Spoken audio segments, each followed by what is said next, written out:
Hey guys. So it looks like we've upgraded our headgear. Yeah. I mean, those were the ones I was wearing in a couple videos. Yeah, we've had some issues with the old headphones, the over the ear headphones. Mine, the cable was kind of cut, and so the sound, the audio, what we started doing a video and the audio was like kind of cutting in and out. Yeah. And yours was just dead on one side and it was only working on the other, which was really stupid. And there was no bass; it was all treble. Yeah. So it was really bad quality audio. I mean, if you're gonna listen to a band and you're gonna listen to a video and then you're gonna critique, you have to have a good quality Yeah, sound. and we're master critiques. Yeah. If there's one thing we know how to do is talk shit about other people's work. That we can't do ourselves. That we can't do any better ourselves. You know what they say? Those that can do, teach. Yeah. And those that can teach, talk shit about other people. So I guess we fall under that last category. Yeah. All right, so we're here to do Therion, the Rise of Sodom and Gomorrah. Wow, that's kind of biblical. Yeah. Live in Poland. This is a band that's been requested by the masses. By almost every single video we've done on the channel, somebody's requested this band. They're a symphonic metal band, same as Nightwish. And this is one of the songs that everybody says that you have to check out. The Rise of Sodom and Gomorrah. I really like the name of the song. Like really biblical, like I said, you know? I wonder if people are going to be turned into piles of salt. Pillars of salt. Is it pillars of salt? Was it salt that they became? Maybe not salt. Was it ash? I know when they looked back when they were fleeing the city, Sodom and Gomorrah. You don't know the story? I have no idea. You go to... Are you kidding me? You go to Christian... Catholic, well, Christian Catholic is the same. You go to Catholic school and you don't know the story of Sodom and Gomorrah? No. Are you? We barely do religion. Well, actually, when we do religion, it's not usually that. Are you kidding me? You don't know? This is one of the most... Copying notes. This is one of the most important, not most important, but one of the most famous stories in the Bible. Where Sodom and Gomorrah was these two cities of sin, where there was a lot of prostitution, gay sex, all sorts of stuff was happening there. Like really like things that the Catholic Church frowns upon, but things that, you know, other people tend to enjoy partaking in. And then these two angels came to the house of the only family that was family of no sin. I can't honestly remember the name of the family, and they took them out of the town before the town was going to be hit like with meteorites and fire and brimstone, and everybody was going to be killed for their sins. So they tried to get this family to flee town in time so that they wouldn't be destroyed in what's going to be the destruction of Sodom and Gomorrah, right? But then they were told by the angels not to look back when the town was being destroyed. But two of the girls, I think two of the daughter-in-laws of the guy, they looked back and they became pillars of salt or stone or something. So that's the story of Sodom and Gomorrah. Bible time with A&P-REACTS. Religion class with Religion class with A&P-REACTS. Well, speaking of teaching, though, you could teach people how to play cowbell and triangle. How does that have anything to do with Sodom and Gomorrah? No, because you said earlier we're the ones who can't teach, but you could teach. You are a master of cowbell. I know, but I need to find a young grasshopper willing to learn from a true master of cowbell. Yes. Okay. We're here to do Therion, the Rise of Sodom and Gomorrah, live in Poland. Now that you know the story behind the name of the song, I'm sure it's going to play on the lyrics of the song. But I think it's important, if you're going to listen to a song, at least understand where the name is coming from, right? Because I said it's a biblical name, and you're like, yeah, but you didn't look like you understood exactly what the hell was going on. So, are you ready? This is a long intro. Holy crap, this is like half of the song. It's like the duration of freaking the Ten Commandments, the intro. You know the Ten Commandments, don't you? Okay, fine. At least you know that I don't have to go into the whole freaking Ten Commandments story with you. All right, let's do this.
I'll say this much. If she danced like that back in the days of Sodom and Gomorrah, she should have been one of the people killed in Sodom and Gomorrah. Yeah. What the hell?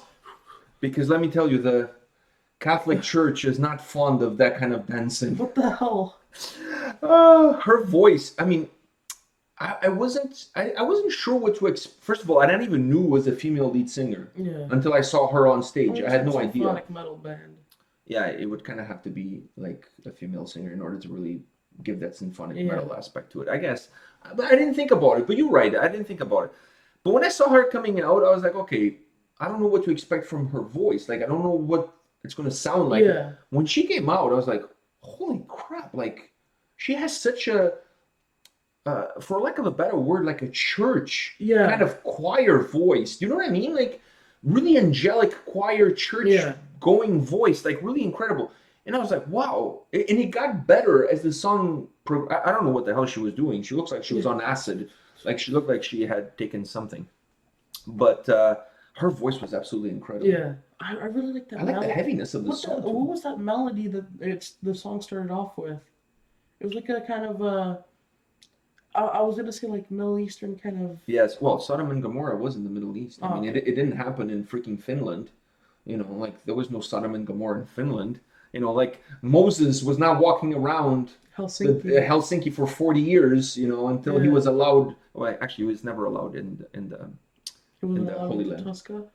Yeah, he wandered around for 40 years before he was allowed into Tuska to enjoy some children of Bodom. And Wolfheart. And Wolfheart. He kind of has that Wolfheart. I mean, Moses had that Wolfheart look.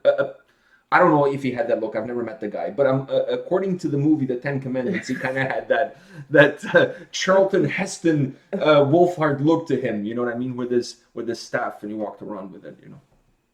Wow, this video is taking us on a complete what the hell religious journey. You know, unreal. Let's go back to the music. I really like the heaviness of the song, though. Yeah. Unlike some of the symphonic metal bands we've done in the past, where it's really more symphonic and not as heavy. This song was actually, I mean, it had a lot of symphonic elements into it. Like you said, even that folky Middle Eastern vibe to the song, which I think fits the lyrics of the song. It fits the theme of the song. The chorus, and she's like, she's singing the chorus. It's like, dun dun dun dun dun dun dun dun dun. Okay, but now I'll tell you this: if you think about it from that folkiness, for that Middle Eastern vibe perspective, then her dance makes sense because it's almost like belly dancing. It's almost, you know what I mean? It kind of falls into that whole Sodom and You don't Gomorrah, think that, you're just pleasures of the flesh. yeah, then again, you're looking at her and you're like, okay, well, she's drunk, and No, I now that you mentioned that, I'm starting to think Yeah. that the whole dance has a lot to do with the song and Yeah. with the whole folkiness of when I that saw her Middle dancing, Eastern I'm like, vibe to it. what the hell are you doing? Yeah, I was kind of like, what the hell is she doing? But now that I'm Yeah. looking from that perspective, it kind of makes sense. But I really like the guitar heaviness to it. It was a very drawn out. It was not fast tempo. It was very drawn out, heavy song. That was cool. Yeah. Cool introduction to this band, I must say. We need to check more from their stuff, you know, because symphonic metal it's growing on me. Yeah. Like a bad fungus. It's just growing and spreading. So we need to check more from these guys. All right, guys, this is it for today. Not only you got some cool music and us listen to some cool music, you got a little bit of faith. Yeah. You know what they say? You all have to have a little bit of faith. That's a song, by the way, from a line from George Michael's song that Limp Bizkit did a cover. You gotta have faith. You don't know that? No. Maybe it's better that you don't know. Let's leave it as that. Let's just leave it as that. Okay, guys, come back tomorrow. You'll have more videos. See you ya. guys.